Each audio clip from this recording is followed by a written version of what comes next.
Alright, so in this video, I'm gonna be sketching a bunch of head drawings from start to finish. And while I'm doing that, I'll be walking you through my process, kind of sharing how I think about building a head and what goes through my mind as I draw. So yeah, make sure to watch till the end because you might pick up a few tips or little tricks that could help you improve your own head drawings. Even if you already know the basics, sometimes hearing how someone else approaches it can give you a new perspective. So for the next heads I'm gonna draw, I'm constructing it like a Naruto head. If you've never heard it before, it's basically a simplified version of the human head. All the planes are broken down into flat surfaces. It's honestly one of the best tools out there for understanding how light and shadow work on the face, and for visualizing the head as a solid 3D form instead of just a flat drawing. If you've been studying art or anatomy for a while, you've probably seen it mentioned in tutorials before. Almost every YouTube video about head drawing brings up the Asaro head at some point. I'll leave a link in the description to a 3D model you can check out. You can rotate it around, study it from different angles, and it's super helpful when practicing. When I draw heads, I usually like to start with the nose or the eyes first. That just helps me set a solid foundation. Once I've placed one of those features, I can use it as a reference point for the rest of the face, like where the eyebrows, mouth, and jawline should go. It makes the proportion feel a lot more natural and consistent, especially when drawing from different angles. Of course, it's very personal and it's just preference. You can start whatever you want. And after that, I just move on to the rest of the features and start building up the head shape. For most of the heads I'm gonna draw in this video, I'll be using references from Pinterest. Feel free to do the same because if you really want to learn how to draw heads, especially expressive ones, it's so much better to use references. There's absolutely no shame in using reference images. A lot of people avoid them because they think it's cheating, but honestly it's not. Think of it like cooking without a recipe. If you've never made a dish before, you're not just gonna wing it without looking at a cookbook or watching someone else do it first. Drawing is the same way. You need reference to learn the structure, the proportions, and how the things actually look. And it's totally fine to copy your reference one-to-one when you're learning. You're not stealing, you're studying. Over time, you'll build up your own understanding and style.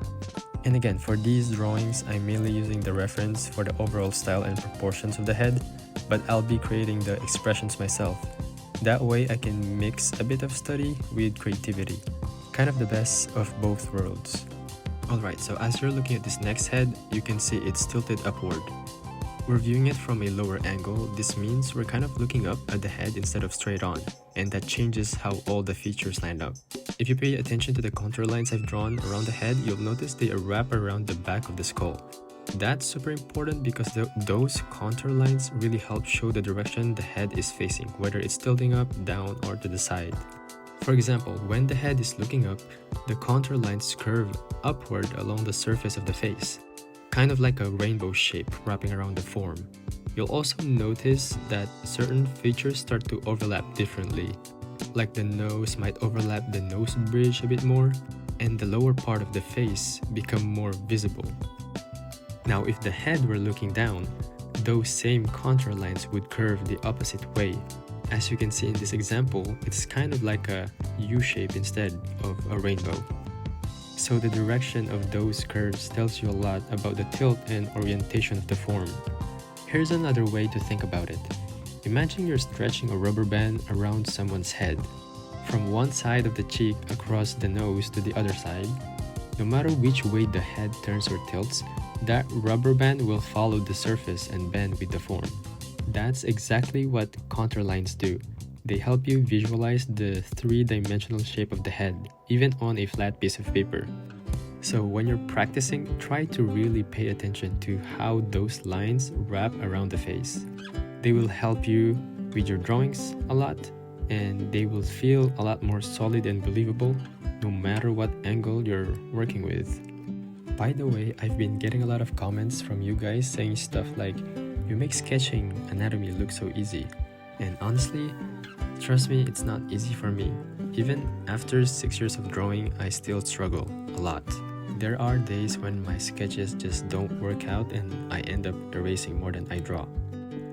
A lot of times in my videos, I'll cut out the parts where I'm struggling. Not because I'm trying to hide it, but just to keep the video flowing so you guys don't have to sit through me erasing over and over again. But for this video, I want to keep it real. I'm not cutting any of that out. You're gonna see the whole process. The mistakes, the erasing, the weird proportions, and everything.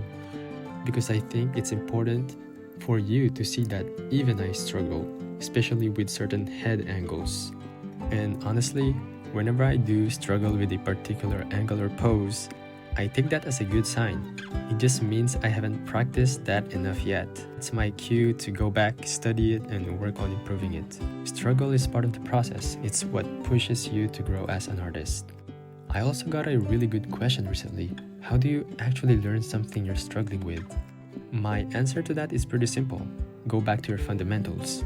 It's cliche, but if something feels difficult, it's usually because there's a gap in your basics. So things like understanding perspective or learning how to visualize forms in 3D, those are huge.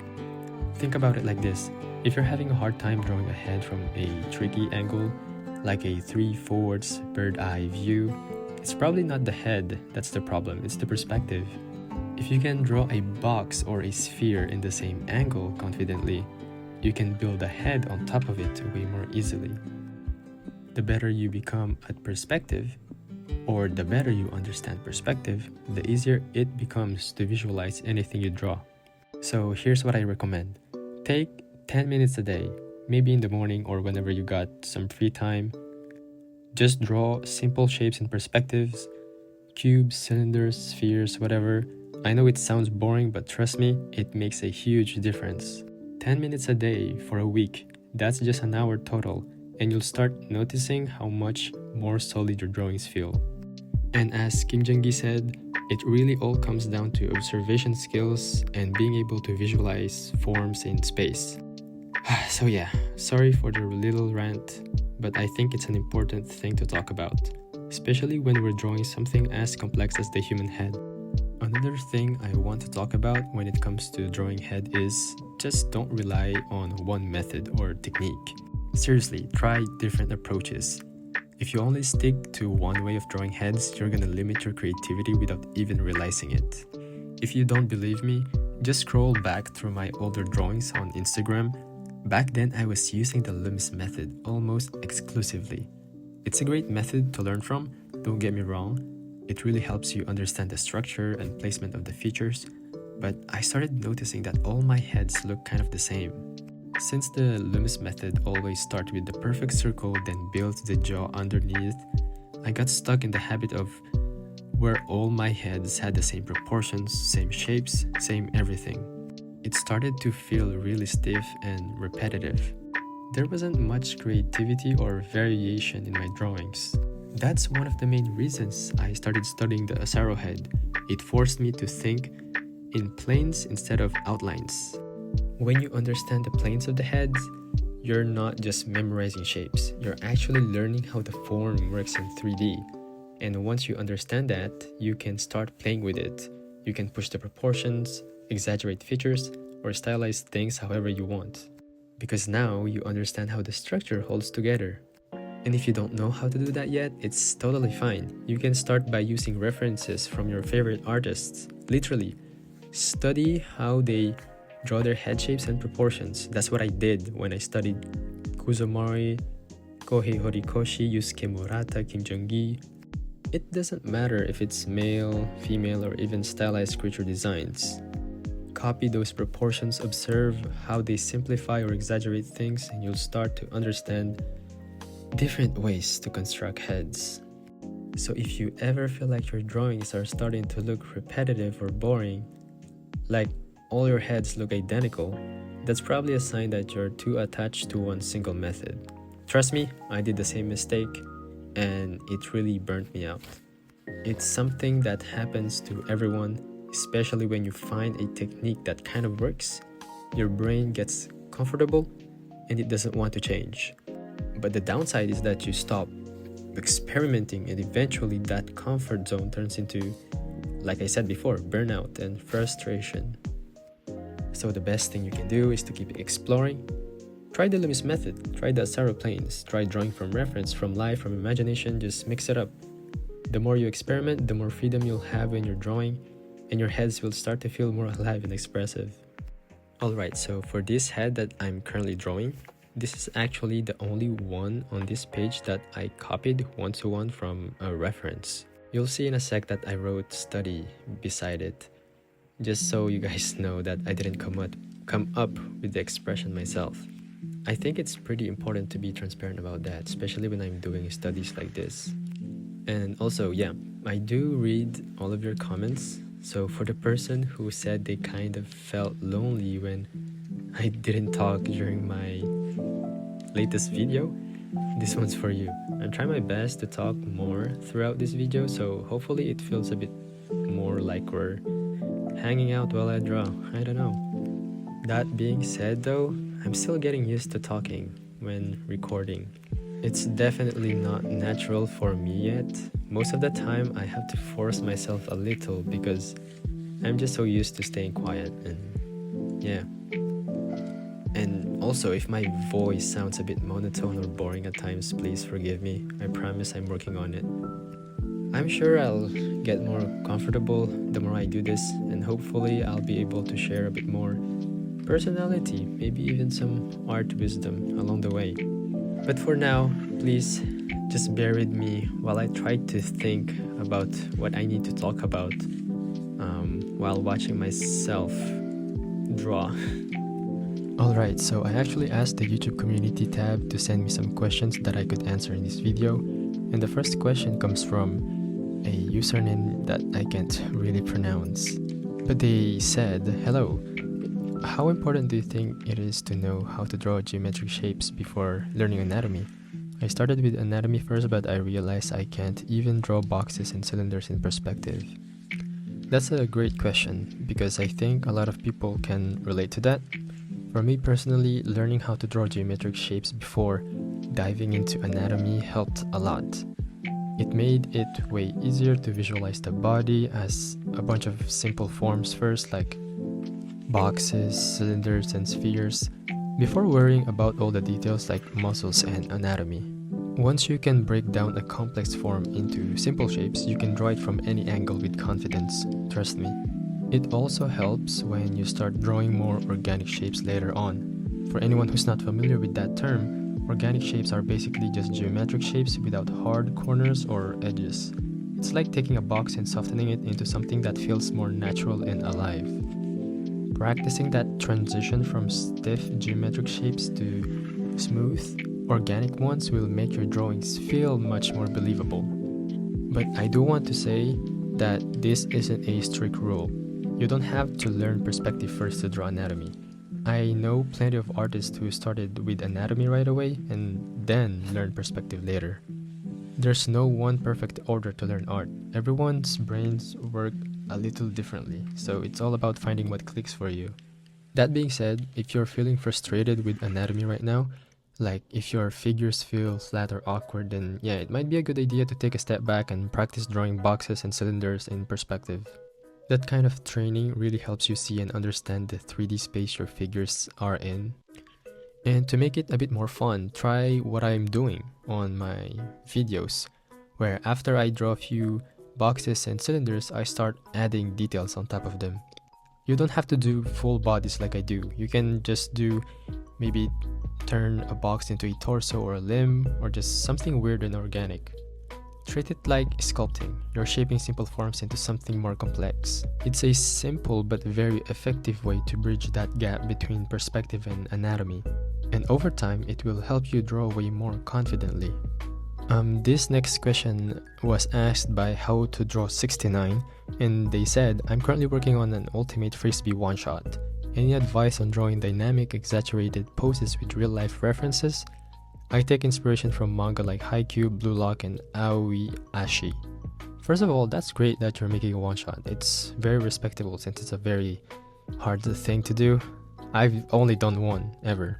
But if you want to use real-life references to draw a very dynamic, exaggerated pose, you have to learn how to distort the perspective the photos in. So you need to have a very clear understanding of how perspective point works, how fisheye lens work, and If you want a good reference, I suggest you to look at Naruto's manga panels and even Kagurabachi. They do a lot of fisheye perspective, and even Kohei Horikoshi.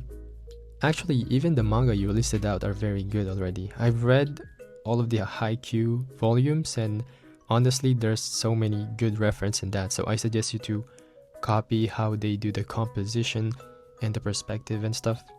This next question is from Player Daniel 3, and they asked me what platform do I stream on. I usually stream on Twitch, but recently I'm streaming on YouTube, and I've only streamed once, but I'm planning to stream more often. So if you guys want to see me draw live, it's gonna be on this channel, on this YouTube, and yeah, I will try to stream once a week. And this next question is asked by 5foot_0, and they asked me if I'm planning on making a manga. I've already done a one-shot called Timeless. It was 2 years ago, I think, or a year ago, I don't remember, but it's on Manga Plus. I can leave a link in the description. But I also did 2 chapters of Apollyon from Brandon Chen. It's on Global Comics. If you want to check it out, you can go to the site. I can also put a link in the description below. But if you're asking me if I'm planning on making a manga in the future, I don't know. Only life can tell. Right now, I'm more focused on this channel. Alright, this next question is from MaryXX8466, and they asked, when drawing, do you think of a pose and draw it, or do you just start drawing anything until you see something? Honestly, it's kind of a mix of both for me. When I'm working on a full illustration or something a bit more planned out, I usually already have a pose or two in mind before I even start sketching. I'll think about the composition, the gesture, maybe even the mood of the piece, so the pose is already somewhat visualized in my head. But when I'm feeling burnt out or I just want to draw for fun without overthinking it, I'll usually start super loose, maybe just sketching a torso or a simple shape, and then let the drawing guide me from there. I kind of find the pose as I go. It's more like doodling with intent, if that makes sense. The process is actually really fun for me because I sometimes end up with poses I've never thought of before. It's like discovering new ideas by accident. It also helps me push the limits of anatomy and body movement. Sometimes I'll exaggerate things too much, like twisting the torso or bending the waist in ways that technically shouldn't work, but that's part of the learning process. Experimenting like that helps me understand what feels natural and what doesn't. Even when I mess up, I learn something, like, okay, that twist doesn't make sense, or that shoulder can't rotate that far. Over time, it gives you a better sense of the body's flexibility. So yeah, sometimes I plan ahead, and sometimes I just go with the flow. Both ways have their own benefits. Planning helps with storytelling and structure, while spontaneous sketching helps me stay loose and creative. Alright, that's all the question I'm gonna answer for now. Thank you so much for everyone who sent their questions. I really appreciate you guys for taking the time to ask. I'm sorry I couldn't answer every single one this time, but don't worry, I'll definitely answer more in the future. And if you made it all the way till the end, thank you so much for watching. I really hope you enjoyed the video, or at least found it relaxing or helpful in some way. Hopefully you picked up a thing or two about how I draw heads or how I approach sketching in general. If you like this video, don't forget to leave a like, drop a comment, and maybe share any video ideas or topics you'd want me to talk about next time. And of course, if you haven't already, considering subscribing, it really helps the channel out, and I really appreciate the support. Also, if you want to see more of my sketchbook pages, like all of my anatomy studies, gesture sketches, and behind the scenes stuff, you can check out my Patreon link at the top of this description. But yeah, that's it for me today. Thanks again for watching the video, and I'll see you guys in the next one. Bye bye.